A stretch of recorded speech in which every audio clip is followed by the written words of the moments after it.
안녕하세요. 이번 시간에는 어린이집 재무회계 규칙에 대해서 알아보도록 하겠습니다. 이번 시간에 알아볼 내용은 어린이집 재무회계 규칙 중 예산 결산의 이해와 작성 시 유의사항에 대해서 알아보겠습니다. 자, 첫 번째로는 어린이집 재무회계 규칙의 예산에 대해서 알아보겠습니다. 자, 세입세출의 정의부터 보겠습니다. 1회계년도에 속하는 모든 수입을 세입이라고 합니다. 그리고 1회계년도에 속하는 모든 지출을 세출이라고 합니다. 여기서 1회계년도는 1년을 얘기하며 회계년도라 하면 매년 3월 1일부터 2월 말까지를 얘기하겠습니다. 다음은 예상 총계주의 원칙에 대해서 알아보겠습니다. 자, 정의를 보시면 모든 세입과 모든 세출은 모두 예산에 계상되어야 한다라고 되어 있습니다. 자, 이 뜻은 예산에 편성된 모든 세입과 모든 세출은 집행이 가능하고 예산에 편성되지 않은 모든 세입과 모든 지출은 집행이 불가하다라고 말씀드리겠습니다. 그래서 우리가 예산 총계주의 원칙은 굉장히 중요하다라고 말씀드리겠습니다. 이어서 목적의 사용 금지는 세출 예산에서 정한 목적에 이를 사용이 불가하다라고 되어 있습니다. 이 부분은 예산 총계주의 원칙과 맥락을 같이 한다고 보시면 되겠습니다. 이어서 먼저 개정 과목에 대해서 보겠습니다. 세입 개정 과목을 보시는 화면 좌측에 관, 가운데가 항, 맨 우측이 목으로 구성되어 있습니다. 2020년 회계연도의 개정 과목의 변동사항은 기본보육료가 기간보육료로 명칭이 변경되었으며 322번 목에 연장보육료 개정이 추가되었습니다. 공공형 운영비가 개정코드 322번 목에 연장보육료 개정이 추가되었습니다. 공공형 운영비가 개정코드 323번으로 변경되었으며 기타 지원금은 명칭이 그 밖의 지원금으로 변경되었습니다. 개정코드도 324번으로 변경되었습니다. 그리고 기타 잡수입이었던 목의 명칭이 그 밖의 잡수입으로 변경되었습니다. 지출 개정의 경우 10개의 관, 17개의 항, 36개의 목으로 되어 있습니다. 2020년 회계년도 변경사항은 급식비 명칭이 급식간식 재료비로 변경되었습니다. 회계보고, 결산보고, 예산보고 등 모든 회계 데이터는 기준값이 목 기준으로 되어 있으므로 예상 편성 시 여러 가지로 고려해서 작성해야 합니다.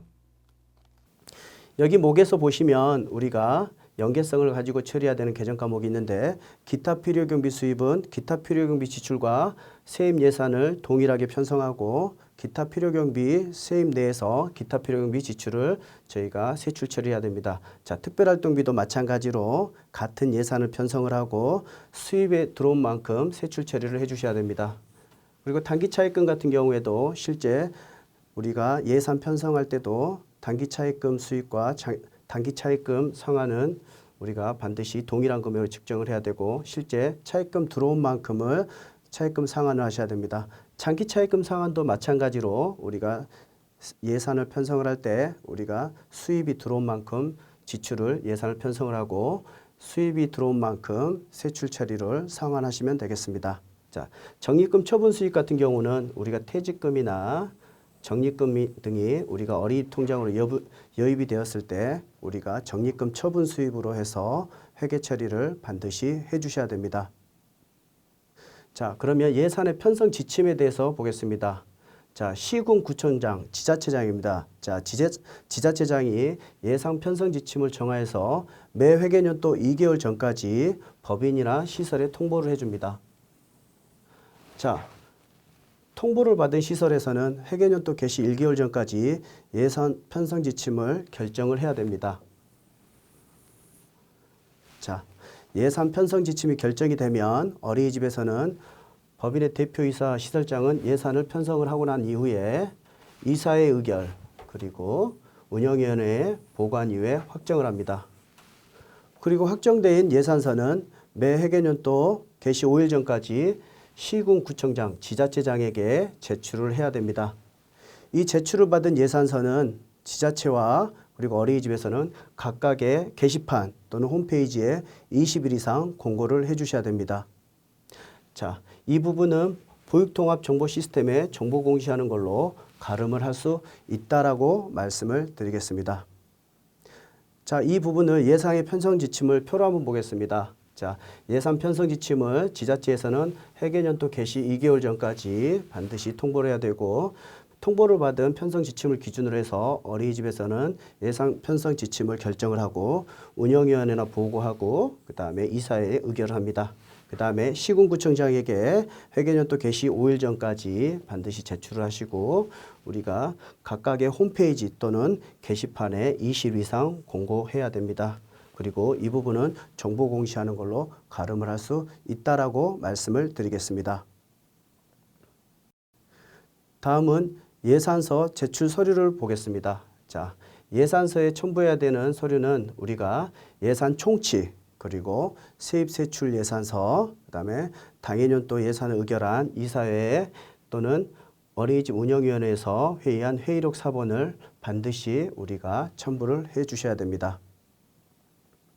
다음은 세입 예산서 작성 예시를 보겠습니다. 자, 예산 총칙을 보시면 우리가 첫 번째 보시는 바와 같이 세입 예산과 세출 예산은 반드시 동일해야 되고 전년 대비 증감액을 반드시 표시해 주셔야 됩니다.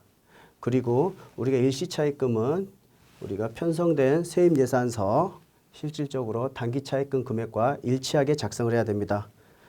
그리고 예비비는 우리가 세출 예산서 예비비에 편성된 금액과 일치하게 작성을 해서 제출을 하셔야 됩니다.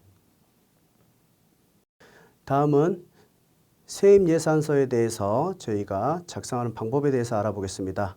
자, 세입 예산서는 먼저 행해줘야 될 부분이 반편성이 완료가 돼야 됩니다. 자, 반편성이 완료가 되면 우리가 연령별 보육료와 실제 해당하는 아동의 수, 그 다음에 실제 수납하는 개월수를 계산을 해서 우리가 정부 지원 보육료를 계산을 해 주셔야 됩니다. 자, 두 번째 부모부담 보육료는 인건비 미지원 시설에 대해서 만 3세부터 5세 또는 외국인 보육료를 저희가 부모부담 보육료로 저희가 칭하는데, 이때도 지자체에서 수납 한도액이 정해지는 금액과 반 구성에 따라서 인원수, 그 다음에 실제 수납 개월수를 계산해서 예산에 편성해 주시면 되겠습니다.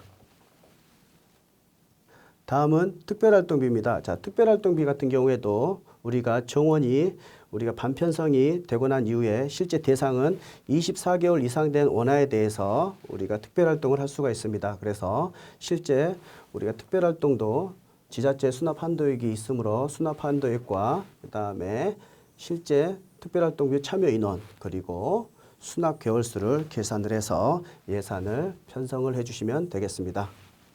자, 기타 필요 경비 지출은 우리가 특별활동비와 마찬가지로 실제 세목별로 해서 한도액을 정하고 실제 참여 인원을 정합니다. 그리고 실제 수납 개월수를 계산을 해서 우리가 예산을 편성을 해주시면 되겠습니다. 자, 인건비 보조금 같은 경우에는 실제 인건비 지원시설 같은 경우에는 해당 교직원에 대한 호봉수 또는 해당 조건, 그 다음에 근무 개월수를 계산해 줘야 됩니다. 이때 4대 보험 같은 경우도 우리가 지원이 되고 퇴직정리금도 지원이 됩니다. 자, 인건비 미지원 시설 등에서는 우리가 보조교사나 또는 행복도우미, 시간연장 지원금도, 시간연장 교사에 대한 지원금도 인건비 보조금으로 해서 회계 처리를 하는데 실제 지원된 금액과 근무 개월수를 계산을 해서 예산에 편성을 해주시면 되겠습니다. 기간보육료 예산 작성 방법은 연령별 기간보육료 곱하기 인원수 곱하기 수납개월수로 계산해서 예산을 편성하시면 됩니다. 연장보육료는 전자출결 시스템에 기록되어 있는 연장보육료를 30분 단위로 계산해서 연장보육 시간과 인원을 계산해서 예산 편성을 하시면 됩니다. 공공형 운영비는 교직원 지원금 곱하기 교직원 수 곱하기 근무 개월 수, 원화별 지원금 곱하기 인원수 곱하기 보육 개월 수를 계산해서 합산하시면 됩니다. 그 밖의 지원금 예산 작성 방법에 대해서 알아보겠습니다. 지자체에서 지원되는 기자재비, 소독비, 차량 운행비, 교재 교구비, 다문화 차량비, 안전공제비, 냉난방비, 저소득층 간식비, 영아 간식비, 누리지원금 등 지자체에서 지원하는 예산을 확인한 후 해당 금액을 예산 편성하시면 되겠습니다. 자본보조금은 CCTV, 전자출결, 개보수 등으로 지원 예산을 확인한 후 예산 편성을 하시면 되겠습니다.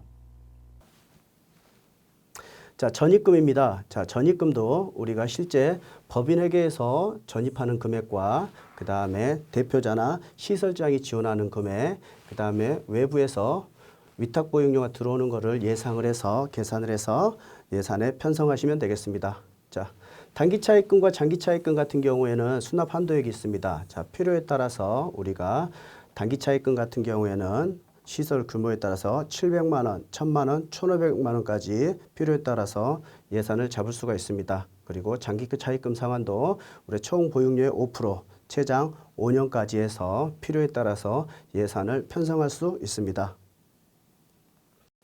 자, 다음은 지정후원금과 비지정후원금입니다. 자, 지정후원금과 비지정후원금은 실제 후원자와 별도 협의가 됐을 때 우리가 후원된 금액과 그 다음에 횟수를 계산을 해서 우리가 금액을 산출하시면 되겠습니다.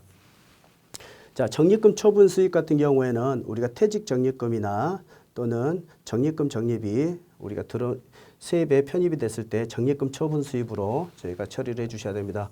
그래서 이 부분은 예산 편성 지침을 정할 때 원장님들께서 반드시 예상되는 금액을 기입하시고 예산에 편성하시면 되겠습니다. 관연도 수입 예산 작성 방법은 지난 회계연도에 미수납된 보육료 수입, 기타 필요경비 수입, 특별활동비 수입 등등 수입을 파악한 후 예산에 편성하시면 됩니다. 이자 수입의 예산 작성 방법은 예상되는 이자를 편성해서 작성하시면 됩니다. 그 밖의 잡수입에 대해서 예산 작성 방법은 화재보험 만기, 차량 판매 대금, 교재 판매 대금 등등 이에 관한 계획이 있을 경우 예상되는 금액을 예산에 편성하시면 됩니다. 자, 전년도 이월금 같은 경우에는 실제 우리가 출납기한이 끝난 2월 말에 대한 금액이 3월 1일에 넘어오는 회계 잔액을 전년도 2월 사업비로 해서 저희가 계산을 하시면 되겠습니다. 전년도 2월 사업비는 실제 시설비나 그다음에 공사 등등에서 우리가 세출 처리가 완료가 되지 않았을 때 그 비용만큼을 전년도 2월 사업비로 계상을 하고 그다음에 실제 세출 처리도 시설비나 시설비 등등으로 해서 반드시 예산에 편성을 해주시면 되겠습니다. 다음은 세출 개정 과목 작성 방법에 대해서 알아보겠습니다. 자, 세출 예산서에 대한 부분은 우리 어린이집에서 반드시 먼저 세입 예산서가 편성이 돼야 됩니다. 그래서 세입 예산 편성된 금액 내에서 저희가 동일하게 세출 예산서를 작성을 하셔야 됩니다. 자, 원장 급여 같은 경우에는 국공립 시설 같은 경우는 국공립 인건비 기준 등을 통해서 우리가 호봉표를 통해서 지급 금액을 정할 수가 있습니다. 미지원 시설은 원장님 급여는 재량껏 최저임금 저희가 산정을 해서 지급 개월수만큼 계산하시면 되겠습니다. 자, 원장 수당은 보시는 것 같이 우리가 여러 가지 명분이 있으면 그 명분에 맞게끔 금액을 산정하시고 그 다음에 지출 개월수를 계산해서 산정하시면 되겠습니다. 보육교직원 급여입니다. 자, 보육교직원 급여도 실제 우리가 인건비 지원 시설 같은 경우는 호봉수에 의해서 저희가 인원수, 지급 개월수를 계산하고 그 다음에 미지원 시설 같은 경우에는 최저임금 이상으로 저희가 계산을 하고 인원수 그리고 지급 개월수를 계산하시면 되겠습니다. 그리고 지원시설과 미지원시설 중에서 보조교사 또는 취사부 등등이 지원받을 때는 지원금액과 인원 그리고 지급 개월수를 계산을 해서 저희가 처리를 해주시면 되겠습니다. 자, 보육교직원 수당도 보시는 바와 같이 명분이 있는 경우에는 명분을 저희가 반드시 내세워서 실제 원장님들께서 세부 기준을 결정하고 금액을 결정한 이후에 인원수, 지급 횟수 등을 정해서 우리가 보육교직원 수당을 예산을 편성하시면 되겠습니다. 자, 기타 인건비 역시도 실제 예상되는 금액이 있으면 예상되는 금액과 실제 집행하는 횟수를 계산해서 예산에 편성하시면 되겠습니다. 다음은 법정부담금입니다. 자, 법정부담금은 우리가 지급된 교직원의 인건비를 각 요율에 따라서 지급개월수를 계산해서 저희가 법정부담금을 계산해서 세출 예산에 편성하시면 되겠습니다. 자, 퇴직적립금은 실제 지금 지급된 금액에 대해서 적립돼야 될 돈, 그 다음에 적립금 처분 수입으로 우리가 여입이 돼서 실제 지급해야 되는 부분을 예상이 되면 그 부분을 계산을 해서 예산에 편성을 하시면 되겠습니다.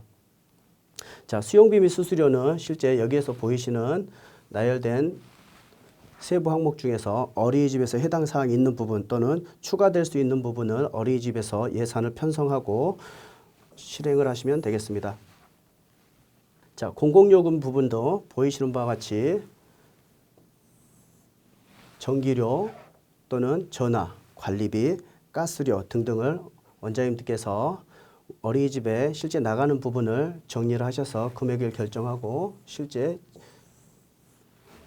지급개월수를 계산해서 공공요금에 대한 예산을 편성하시면 되겠습니다. 자, 연료비 그리고 여비, 차량비도 마찬가지로 우리가 실제 산출 근거를 기본으로 해서 실제 지급개월수를 계산해서 산출하시면 되겠습니다. 자, 복리후생비, 기타 운영비 보겠습니다. 자, 복리후생비도 보이시는 것 같이 실제 지급에 대한 명분이 있으면 금액을 결정하시고 지급 금액에 대한 월수를 계산해서 복리후생비에 대한 예산을 편성하시면 되겠습니다. 자, 기타 운영비는 어린이집 대출금에 대한 이자 또는 임대료에 대한 부분을 결정이 되면 그만큼을 계산을 해서 저희가 예산을 편성하시면 되겠습니다.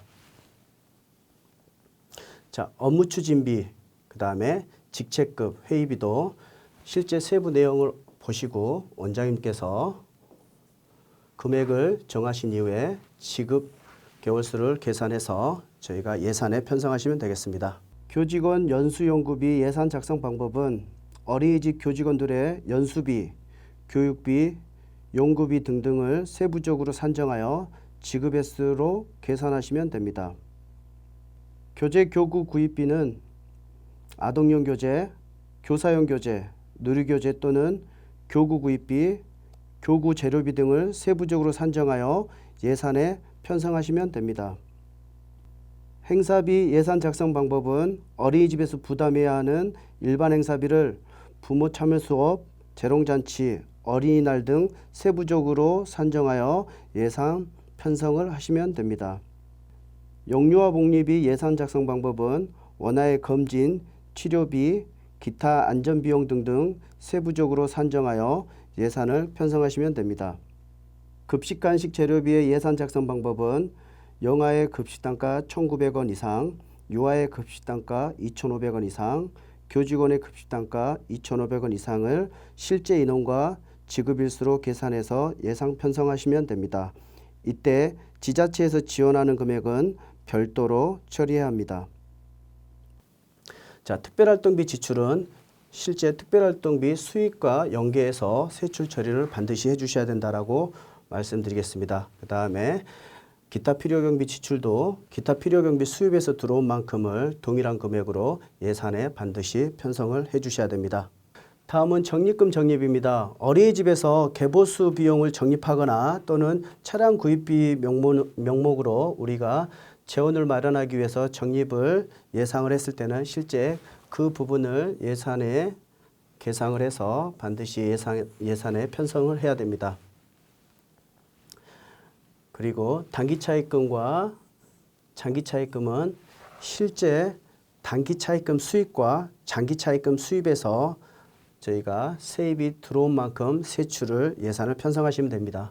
자, 그리고 보호자 반환금과 보조금 반환금은 실제 우리가 기타 지원금 또는 인건비 보조금에 대해서 2월 말까지 정산하는 부분은 예상되는 금액을 저희가 계산을 해서 예산에 편성하시면 되겠습니다.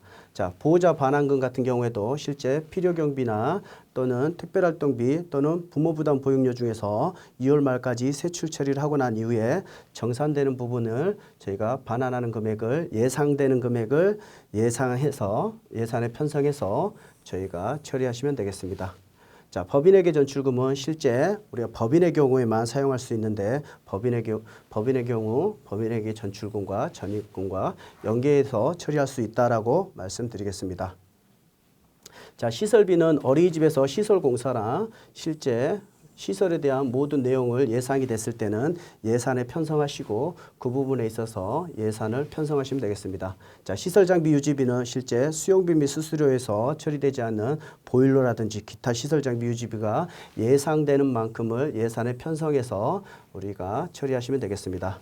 자, 자산취득비 같은 경우에도 보이시는 바와 같이 비품구입비, 교육장비, 차량 할부금, 차량 구입비, 그다음 정수기 구입비, CCTV 등등을 우리가 나열된 만큼을 실제 예상된 금액을 정해서 지급 횟수를 연산을 해서 금액을 산출해 주시면 되겠습니다.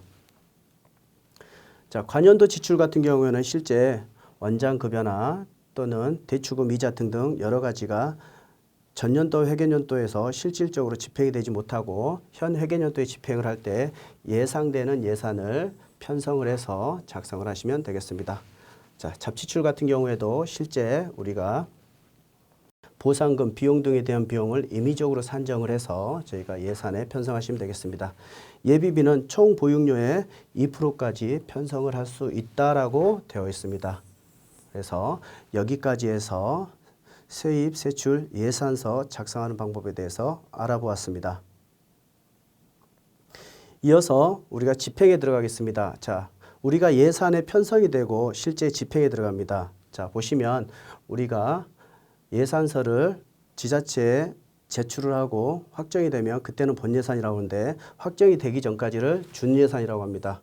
자, 준예산 상태에서도 실제 우리가 보육교직원의 보수, 그 다음에 어린이집 운영에 실제 직접적으로 사용하는 필수 경비, 그 다음에 법령상 지급 의무가 있는 경비, 실제 이 세 가지는 수익자 부담금 수익과 그 다음에 차입금 상환에 대한 부분 빼놓고 모든 부분을 저희가 준예산으로도 사용할 수 있다라고 말씀을 드리겠습니다. 자, 우리가 예산을 집행하면서 결산이 나오는데 실제 보시면 세액결산서에는 예산액, 수납액, 미수납액이 나옵니다. 자, 세출에는 예산액, 예산현액, 그리고 지출액, 잔액이 나옵니다. 그래서 이 부분에 있어서 우리가 미수납액에서 마이너스 나는 경우나 또는 우리가 잔액에서 마이너스가 나는 경우에는 자, 첫 번째 그걸 해결하는 방법은 추가 경정 예산을 작성하는 방법이 있습니다. 자, 추가 경정 예산이라 하면 실제 기성립된 예산에 변경을 가할 필요가 있을 때를 말씀드립니다. 자, 기성립된 예산이라 하면 우리가 본 예산이 될 수도 있고 추경 예산이 될 수도 있고 마지막으로 작성해서 저희가 제출한 예산을 기성립된 예산이라고 합니다. 기성립된 예산에서 우리가 미수납액에서 마이너스가 나거나 잔액에서 마이너스가 났을 때는 우리가 반드시 추경을 작성을 해서 저희가 마이너스 나는 부분을 반드시 없애 주셔야 됩니다. 원장님들께서 실질적으로 가장 질문을 많이 하시는 부분이 이 부분입니다. 추가 경정에 대한 횟수입니다. 추가 경정의 횟수는 실제 우리가 매월 회계보고하는 방식이기 때문에 3월 본예산이 들어오고 4월부터 2월까지 11번을 추가 경정을 작성하고 전송할 수 있다라고 말씀드리겠습니다. 그리고 추가 경정 예산은 실질적으로 우리가 추가 경정 세입세출 예산서는 7일 이내에 지자체장에 제출해야 되는데 정보 공시하는 걸로 가름할 수 있다라고 하겠습니다.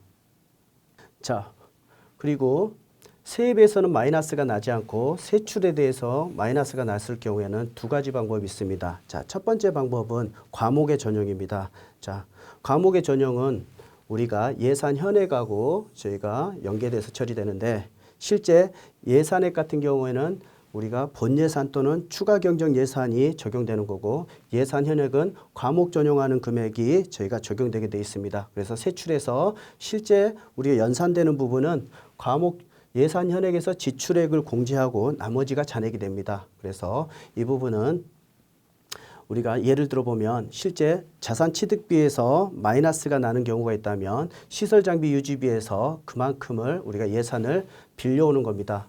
빌려와서 어린이집에서는 실제 자산 취득비는 550만 원에서 850만 원이 됩니다. 그러면 시설 장비 유지비는 기존에 있던 예산에서 300만 원이 마이너스가 됩니다. 그리고 난 이후에 우리가 반드시 과목 전용 조서를 작성을 해 주셔야 됩니다. 자, 과목 전용할 때 우리가 주의하셔야 될 부분은 목관 전용이 되고 있는데 실제 그 목에 대해서 관거 항이 바뀔 때는 실질적으로 법인 이사에 의결하거나 어린이집 운영위원회에 반드시 보고를 해 주셔야 됩니다. 그러나 동일 학내에서 우리가 목관 전용이 있을 때는 어린이집 원장 또는 법인의 대표이사가 재량껏 처리할 수 있다라고 말씀드리겠습니다. 또 하나 우리가 전용의 제한에 있어서 우리가 업무추진비라면 업무추진비 직책급 회의비를 말씀드리는데 우리가 업무추진비는 실제 전용의 제한이 있습니다. 그다음에 과목 전용의 횟수 같은 경우도 실제 제한은 없습니다. 그리고 과목 전용 같은 경우에는 2019년 현재 정보 공시는 되지 않고 있습니다. 자, 우리가 세출에 대해서 마이너스가 났을 때 해결하는 두 번째 방식입니다. 자, 우리가 만약에 마이너스가 나는 금액이 있으면 실제 자산취득비에 대해서 마이너스가 난다면 이 부분을 저희가 자산취득비로 회계 처리하지 않고 예비비로 해서 사용을 하고 개정과목도 예비비 그리고 예비비 사용조서를 작성을 해서 저희가 세출에서 마이너스가 나지 않도록 처리할 수가 있습니다. 세출 예산의 이유를 보겠습니다. 자, 당해년도 회계년도 안에서 지출을 마치지 못할 것으로 예측되는 경비 그리고 불가피한 사유로 연도 내에 지출하지 못하는 경비를 다음 연도로 해서 넘긴다라는 겁니다. 이걸 전년도 2월 사업비라고 하겠습니다. 자, 특수목적 사업 등에 대한 예산입니다. 이 부분은 적립금에 대해서 말씀드리는 건데 실제 우리가 건물의 개보수 또는 차량 구입비를 명분으로 해서 재원을 마련할 때 우리가 반드시 지자체장에게 사전에 보고하고 실제 그 적립금은 목적에만 사용할 수 있도록 해야 됩니다. 그리고 반드시 우리가 적립계획서를 작성을 해서 지자체에다가 우리가 제출을 해 주셔야 됩니다. 그리고 적립 한도에 대해서는 우리가 총 보육료의 15% 내에서 할 수가 있는데 이때는 장기 차입금 상환, 그 다음에 차량 할부금, 그 다음에 기타 운영비, 그 다음에 적립금까지 해서 총 보육료의 15% 내에서 처리할 수 있다라고 말씀드리겠습니다. 자, 지금까지 어린이집 재무회계 규칙 예산에 대해서 알아보았습니다. 자, 이어서 결산에 대해서 알아보도록 하겠습니다. 자, 결산서 제출은 우리가 출납 완료 이후, 출납 완료라면 2월 말까지 해서 출납이 완료됩니다. 출납이 완료되고 난 이후에 이사회 의결 그리고 운영위원회에다 보고합니다. 그리고 5월 31일까지 해서 지자체장에게 제출을 해 주셔야 됩니다. 자, 제출받은 결산서는 지자체와 어린이집에서는 반드시 각각의 게시판 또는 홈페이지에 저희가 20일 이상 공고를 해 주셔야 됩니다. 이 부분을 보육통합정보시스템에 정보 공시하는 걸로 가름을 할 수 있다라고 말씀드리겠습니다. 원장님들께서 결산서를 제출을 하는 시기를 굉장히 많이 물어보고 있습니다. 보시는 것처럼 우리가 출납이 완료되면 5월 말까지 해서 특별하게 지자체에서 요구사항이 없더라도 반드시 정보 공시를 해 주셔야 된다라고 말씀을 드리겠습니다. 자, 결산서 보조 서류에 대해서 알아보겠습니다. 자, 결산서를 제출하실 때는 결산서 총괄 설명서, 그 다음에 세입세출 결산서, 연도말 잔액증명서. 여기서 연도말 잔액증명서라 하면 12월 말이 아니고 회계가 완료되는 2월 말자 잔액증명서를 말씀드리겠습니다. 그 다음에 우리 회계위임장, 보육료 대장 등 결산서 보조 서류와 퇴직적립금에 대한 통장사본, 그리고 적립금에 대한 예금 잔액증명서 등등을 저희가 반드시 첨부를 해서 제출을 하셔야 됩니다. 다음은 세입세출 결산 총괄 설명에 대해서 알아보겠습니다. 자, 보시는 바와 같이 세입 세출 총괄 설명서는 자, 세입 예산 대비해서 수납액에 대한 합산된 금액, 그 다음에 세출 예산에 대해서 지출액에 대해서 합산된 금액, 그래서 그 차인 금액까지 표시를 해줘야 되며, 그리고 우리가 적립금에 대한 현년도에 적립한 금액과 누적된 금액, 그리고 퇴직금에 대한 부분 적립된 금액과 누적된 금액에 대해서 반드시 표시를 해주셔야 됩니다. 이때 2월 말 잔액증명서와 적립된 누적액은 반드시 일치해야 됩니다. 세입결산서는 예산액, 수납액, 미수납액이 나옵니다. 본예산, 추경예산을 통해서 마지막 데이터를 반영해서 예산 대비 수납액을 공제하면 미수납액이 나옵니다. 표에서 나오는 것처럼 미수납액이 마이너스가 나지 않도록 추경예산을 편성해서 관리해 주셔야 합니다. 세출결산서는 예산액, 예산현액, 지출액, 잔액으로 표시됩니다. 본예산, 추경예산, 과목전용, 예비비 사용조서를 통해 마지막 데이터를 반영해서 예산 대비 지출액을 공제한 후 잔액이 나오면 이때도 잔액에서 마이너스가 나지 않도록 추경예산 편성, 과목 전용, 예비비 사용 조서를 통해 관리해 주시기 바랍니다. 지금까지 어린이집 재무의 규칙 중 예산결산의 이해와 작성 시 유의사항에 대해서 알아보았습니다. 감사합니다.